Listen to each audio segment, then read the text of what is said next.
ഇന്ന് ഞാൻ പറയാൻ പോകുന്നത് ഇതേപോലെ നീറ്റായിട്ട് എങ്ങനെയാണ് സിബ് അറ്റാച്ച് ചെയ്യാമെന്നാണ്. ഇത് കാണുമ്പോൾ ഭയങ്കര പണിയാണെന്നൊക്കെ തോന്നും, പക്ഷേ സിമ്പിളായിട്ട് നമുക്കിത് ചെയ്തെടുക്കാവുന്നേ ഉള്ളൂ. ഇതിൽ ഞാൻ ലൈനിങ്ങും വെക്കുന്നുണ്ട് കേട്ടോ. ഇതിൽ നമ്മൾ ബാക്ക് നെക്ക് സെപ്പറേറ്റ് ആയിട്ടാണ് കട്ട് ചെയ്യണത്, അത് ഞാൻ ഇതിൽ കാണിക്കുന്നില്ല. അതിൽ ബാക്ക് നെക്കിലെ വൈഡ് കട്ട് ചെയ്യുമ്പോൾ ഒരു 1/2 ഇഞ്ച് കൂട്ടിയിട്ട് വേണം കട്ട് ചെയ്യാൻ വേണ്ടിയിട്ട്. ഫോൾഡ് ചെയ്തിട്ട് 1/2 ഇഞ്ച് കേട്ടോ, അപ്പോൾ ടോട്ടൽ 1 ഇഞ്ച് വരും. ബാക്ക് നെക്ക് നമുക്ക് സ്റ്റിച്ച് ചെയ്തിട്ട് എടുക്കാം. സാധാരണ നമ്മൾ നോർമലി സ്റ്റിച്ച് ചെയ്യുന്ന പോലെ നെക്ക് ജോയിൻ ചെയ്തിട്ട് നമുക്ക് തിരിച്ചിട്ട് പതിച്ചടിച്ചു കൊടുക്കാം. അപ്പോൾ നമ്മൾ നെക്ക് പതിച്ചടിച്ചു കൊടുത്തിട്ട് സൈഡ് ഒന്ന് ക്ലോസ് ചെയ്ത് അടിക്കുന്നുണ്ട്. ഇനി നമുക്കിതിൻ്റെ സെൻറ്റർ മാർക്ക് ചെയ്തിട്ടൊന്ന് കട്ട് ചെയ്തിട്ട് എടുക്കാം. എന്നിട്ട് ഇവിടെ ഇങ്ങനെ ഓപ്പൺ ആയിട്ട് കിടക്കുമല്ലോ, അവിടെ നമുക്കൊന്ന് അടിച്ചു കൊടുക്കട്ടോ. ഇവിടെ ഇതേപോലെ ഈ 2 ഭാഗത്തും തലത്ത് കൂടെ നമുക്കൊന്ന് അടിച്ചെടുക്കാം. അത് ലൈനിങ്ങും കൂടെ ഉണ്ടായതുകൊണ്ടാണ് നമ്മളവിടെ അടിക്കുന്നത്. നിങ്ങൾ ലൈനിങ് വെക്കുന്നില്ല എന്നുണ്ടെങ്കിൽ അടിക്കേണ്ട ആവശ്യമൊന്നുമില്ല. ഈ സെയിം മെത്തേഡിൽ തന്നെ നമുക്ക് നോർമൽ മെഷീനിലും ചെയ്യാൻ പറ്റും കേട്ടോ. ഈ ബട്ടൺ ഹൗസിലൊക്കെ ഉണ്ടാവും 1 സൈഡ് ഫൂട്ട് എന്ന് പറഞ്ഞാൽ മതി സിബൊക്കെ അറ്റാച്ച് ചെയ്യുന്നത്. അത് വാങ്ങിയിട്ട് നമുക്കതിൽ വെച്ച് കൊടുത്താൽ മതി. ഞാൻ ഇവിടെ എടുത്തിട്ടുള്ളത് വലിയ സിബാണ് കേട്ടോ. ചെറുതും വരുന്നുണ്ട്, ഇൻവിസിബിൾ സിപ്പാണ് എടുത്തിട്ടുള്ളത്. ചെറുതും വരുന്നുണ്ട്, വലുതും വരുന്നുണ്ട്. അതിൽ ഇതിൻ്റെ അറ്റത്ത് ഇതേപോലെ ഞാനൊന്ന് വെട്ടി കൊടുക്കുന്നുണ്ട് ഒപ്പത്തിൽ.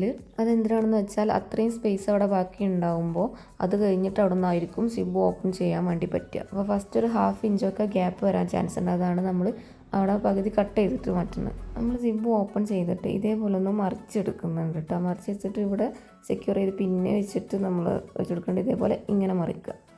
എങ്ങനെ വെച്ചാൽ നമ്മൾ സിബിൻ്റെ മെയിൻ വശത്തു നിന്ന് ഇതേപോലെ മറിച്ചെടുക്കുക. ഇതാണ് സിബിൻ്റെ മെയിൻ വശം വരുന്നത്. ഇനി ഈ വീഡിയോയിൽ കാണുന്ന പോലെ ഇതുപോലെ ഒന്ന് തിരിച്ചെടുക്കുക. രണ്ടും ഇതേപോലെ തിരിച്ചെടുക്കുക. എന്നിട്ട് നമ്മളവിടെ ബോൾ പിന്ന് വെച്ചിട്ട് സെക്യൂർ ആക്കി കൊടുക്കുന്നുണ്ട്. അത് അവിടുന്ന് പോകാതിരിക്കാൻ വേണ്ടിയിട്ടാണ്. ഇത് നിങ്ങൾ ജസ്റ്റ് ചെയ്ത് നോക്കുമ്പോൾ നിങ്ങൾക്ക് മനസ്സിലാവും. കണ്ടോ, ഇതിൻ്റെ സിബ് വരുന്ന ഭാഗം കണ്ടോ, അവിടെ അങ്ങനെയാണ് വരുന്നത്. അപ്പോൾ നമ്മൾ തിരിച്ചെടുത്തതാണ്. എന്നിട്ട് നമ്മൾ ആ പിന്ന് കുത്തിയ ഭാഗത്തു കൂടെ ഒന്ന് ജസ്റ്റ് ഒന്ന് അടിച്ചു കൊടുക്കുന്നുണ്ട് 2 ഭാഗത്തും. അതേപോലെ ജസ്റ്റ് ഒന്ന് സ്റ്റിച്ച് ചെയ്ത് കൊടുക്കുന്നുണ്ട്. ഇനിയാണ് നമ്മൾ മെയിൻ സ്റ്റിച്ച് ചെയ്യാൻ വേണ്ടി പോകുന്നത്. ഇതിൻ്റെ ഈ പല്ല് വരുന്ന ഭാഗം കണ്ടോ, അത് നമുക്ക് കൈകൊണ്ട് ഇങ്ങനെ ആക്കിയിട്ടുണ്ടെങ്കിൽ അതൊന്ന് ഇതേപോലെ നമുക്ക് കിട്ടും. അപ്പോൾ അതിൻ്റെ ഉള്ളിലൂടെയാണ് നമ്മൾ സ്റ്റിച്ച് ചെയ്ത് ഈ ഒരു ഭാഗത്തു കൂടെയാണ് നമ്മൾ സ്റ്റിച്ച് ചെയ്യേണ്ടത് കേട്ടോ. അതിന് വേണ്ടിയിട്ട് ഞാൻ ഇവിടെ എടുത്തിട്ടുള്ളത് 1 സൈഡ് ഫൂട്ടാണ്. ഇത് നമുക്ക് എല്ലാ ബട്ടൺ ഹൗസിലും ചോദിച്ചാൽ കിട്ടും. എനിക്കിത് എൻ്റെ മെഷീൻ്റെ ഒപ്പം തന്നെ കിട്ടിയതാണ് കേട്ടോ. അപ്പോൾ നമ്മൾ ഫൂട്ടൊന്ന് ചേഞ്ച് ആക്കി കൊടുക്കുന്നുണ്ട്. ഇനി നമുക്ക് ഞാൻ പറഞ്ഞ രീതിയിൽ ഒന്ന് സ്റ്റിച്ച് ചെയ്യാം.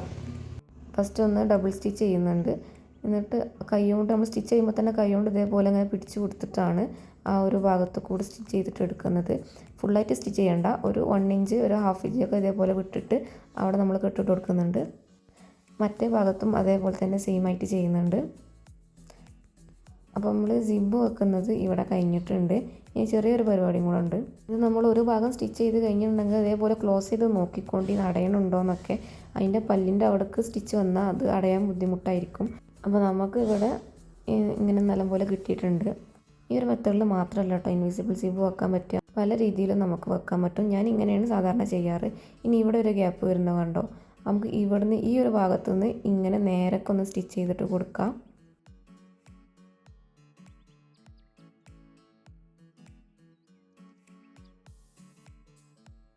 ഇനി ഈ ഒരു നമ്മൾ സിബ് അറ്റാച്ച് ചെയ്ത ഈ ഒരു ഭാഗമില്ലേ, ഞാനിവിടെ ലോക്ക് ചെയ്ത് കൊടുക്കുന്നുണ്ട് കേട്ടോ. സിഗ്സാക്ക് സ്റ്റിച്ചിൽ ഞാനിവിടെ ലോക്ക് ചെയ്യുന്നുണ്ട്.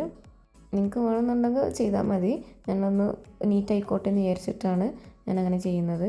ഇതേപോലെ നമ്മൾ രണ്ടും കൂടെ ഇങ്ങനെ ആക്കി എടുത്തിട്ടുണ്ട്. ഇനി നമുക്ക് ഈ സിബ് ഒന്ന് കട്ട് ചെയ്തിട്ട് എടുക്കാം.